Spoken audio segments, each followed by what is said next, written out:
Welcome to Erimu TV. This is a series of programs we are airing on the television, educational programs based on the Kenya Institute of Education syllabus.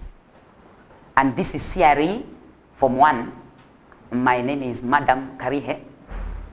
In the previous lesson, we looked at the Bible and mainly dealt with the Bible translation and its effects. Can you remind me what we learned about the effects of Bible translation on the Africans and the missionaries? That was part of your homework. I hope you did it. So we had said some of the effects of Bible translation included, it led to the development of local languages. The word of God was able to reach many people in a language they could understand. Africans got a better understanding of the word of God. That led to the expansion and localization of the church. The missionaries were able to preach efficiently and sufficiently. They covered many areas in terms of preaching the gospel. Africans were able to identify certain teachings that were taught by the missionaries, like equality for brotherhood, love, and as such. Bible translation also led to a higher demand for formal education. It also led to easy communication between the missionaries and the Africans. Bible translation also led to the rise of independent churches and schools, and it facilitated to a further study of African religious heritage. If you did your homework, let us go straight to today's lesson. And we are now beginning a new chapter, which is chapter number 2. We are already through with the introduction to CRE. We have also covered the first topic, which is the Bible. We are now on the third topic, creation and the fall of man.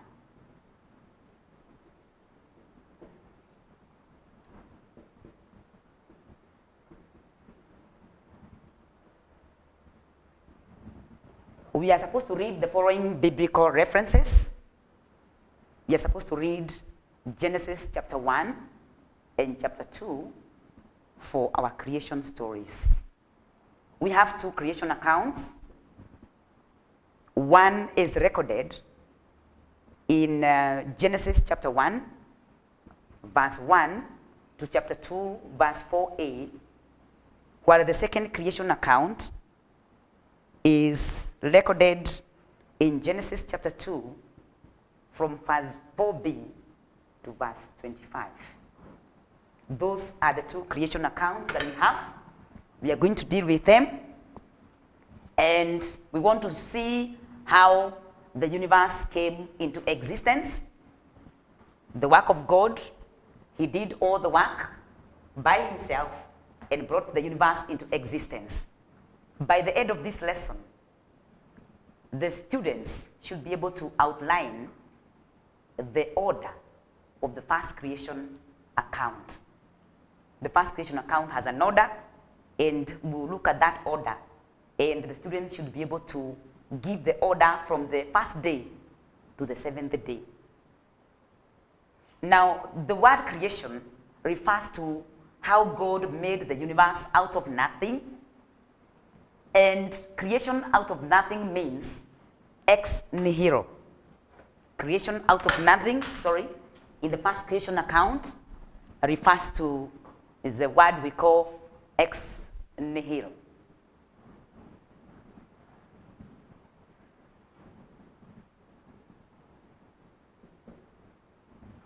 Ex nihilo means creation out of nothing. The first creation account tells us that God created the universe out of nothing. We cannot understand the story better without reading the Bible. So let us read the Bible. Genesis chapter 1, starting from verse 1 to chapter 2, verse 4a. And the word of God says, "In the beginning, God created the heavens and the earth.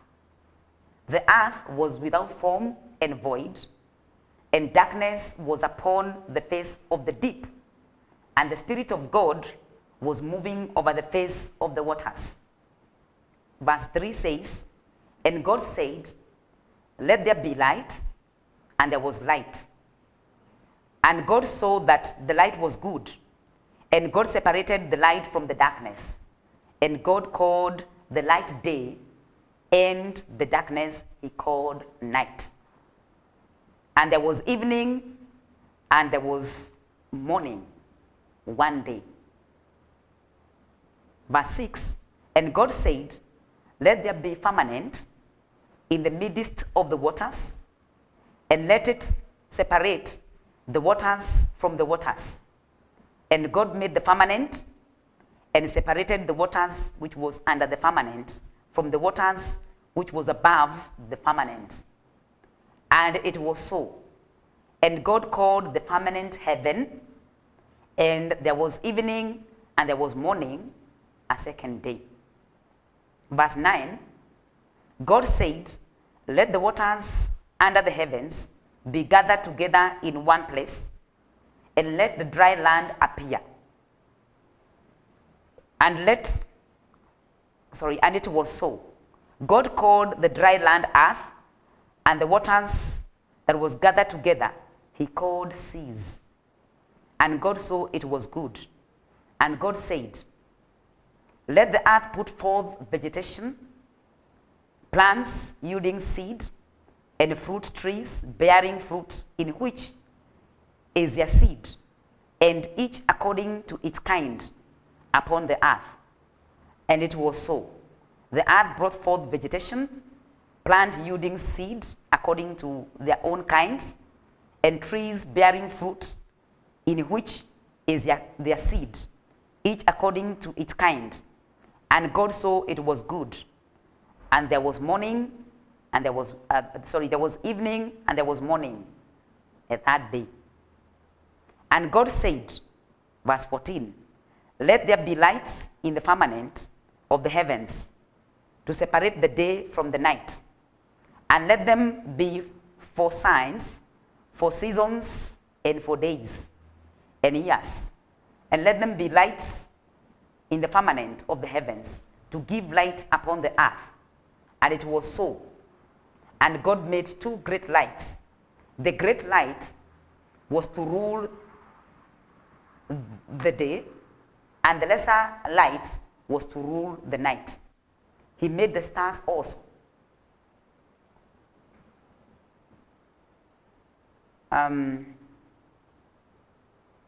He made the stars also, and God set them in the firmament of the heavens to give light upon the earth, to rule over the day and over the night, and to separate the day and over the night.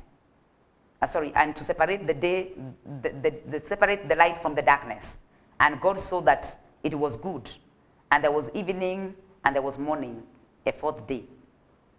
Verse 20, and God said, let the waters bring forth swarms of living creatures, and let birds fly over the earth across the firmament of the heavens.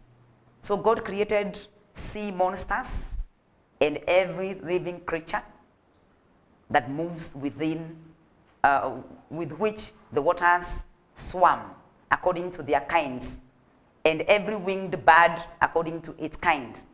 And God saw it was good. And God blessed them, saying, be fruitful and multiply, and fill the waters in the seas, and let the birds multiply on the earth. And there was evening, and there was morning, a fifth day. Verse 24, and God said, let the earth bring forth living creatures according to their kinds, cattle and creeping things, and beasts of the earth according to their kinds. And it was so.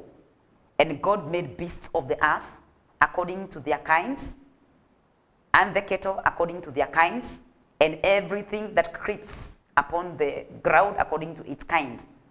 And God saw it was good. Verse 26, then God said, let us make man in our image, after our likeness, and let them have dominion over the fish of the sea, and over the birds of the air, and over the cattle, and over all the earth, and over every creeping thing that creeps upon the earth. So God created man in his own image. In the image of God, he created him, male and female. He created them. And God blessed them, and God said to them, be fruitful and multiply, and fill the earth and subdue it, and have dominion over the fish of the sea, and over the birds of the air, and over every living thing that moves upon the earth. And God said, behold, I have given you every plant yielding seed, which is upon the face of all the earth, and every tree with seed in its fruit.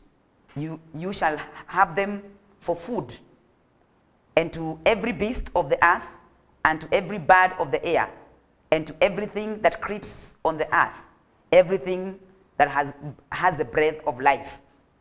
I have given every green plant for food. And it was so. And God saw everything that he had made, and behold, it was very good. And that was evening, and there was morning, a sixth day. We continue with chapter 2. Thus, the heavens and the earth were finished, and all the host of them. And on the seventh day, God finished his work which he had done, and he rested on the seventh day from all his work which he had done. So God blessed the seventh day and hallowed it, because on it God rested from all his work which he had done in creation. These are the generations of the heavens and the earth when they were created. So that tells us how the universe came into existence. The first creation account, which is mainly seen to be priestly.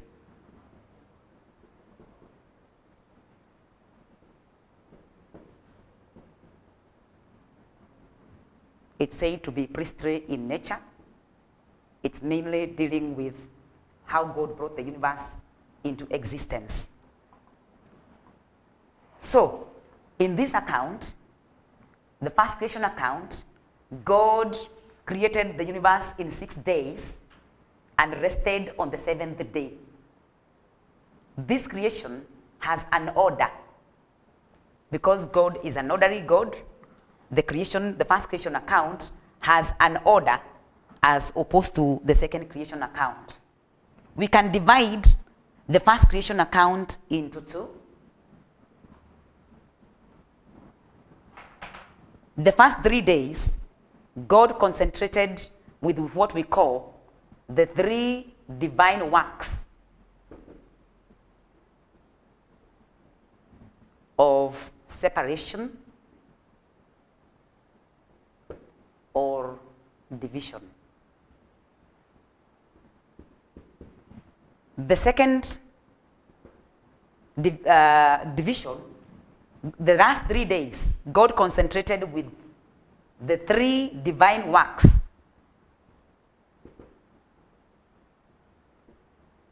of ornamentation.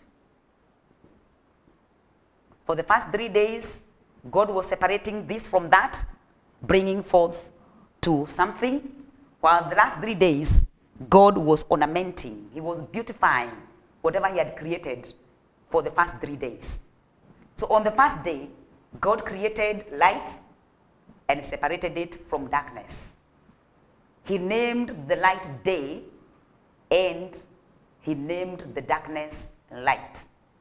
So for the first day, we can say God created light and separated it from darkness, creating day and night. On the second day, God separated the waters above and the waters below by means of a solid dome, the sky, or a firmament. Let me spell the word firmament. on the blackboard. That was on the second day, where God created the sky, which is a solid dome and a firmament, and that is why it is able to hold water above it. So there was the waters above and the waters below the firmament. And that is why the people of the ancient Near East believed that the sky or the firmament had gates on it. And so when rain fell, they thought it is God who had opened the sluice gates and water would fall on the earth. So the solid dome is able to hold water above it. On the third day, God separated the waters below from the dry land. The dry land was made to produce vegetation. So on the third day, we have the waters below, which include the seas. We have the dry land, the earth, and we have vegetation on the third day. So those are the first 3 days where God concentrated with what we are calling the 3 divine works of separation or division. On the 4th day, God created the heavenly bodies, including the sun, the moon, and the stars, thus ornamenting or making the sky beautiful. They were set as indicators of the time and seasons. The sun would rule during the day, and the moon would rule during the night. On the 5th day, God created the sea creatures, such as fish, quails, and birds of all kinds. Remember, you're saying the last 3 days, God is dealing with ornamentation. So when you look at these sea creatures and the birds, the writer of Genesis associates birds as water-dwelling animals. And so they will make the waters beautiful, the sea creatures and birds on the 5th day. So animals came into being, both male and female, on this day, the 5th day. The sea creatures and birds were created on the 5th day. On the 6th day, God created land animals, both wild and domestic. For example, cattle and creeping things. He also created man in his own image and likeness.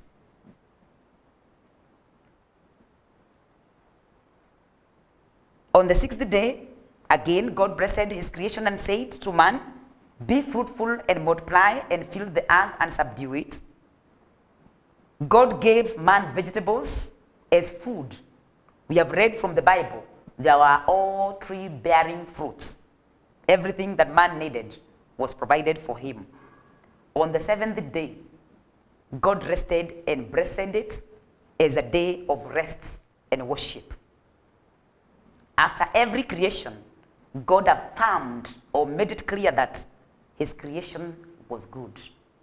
Whatever God created was good.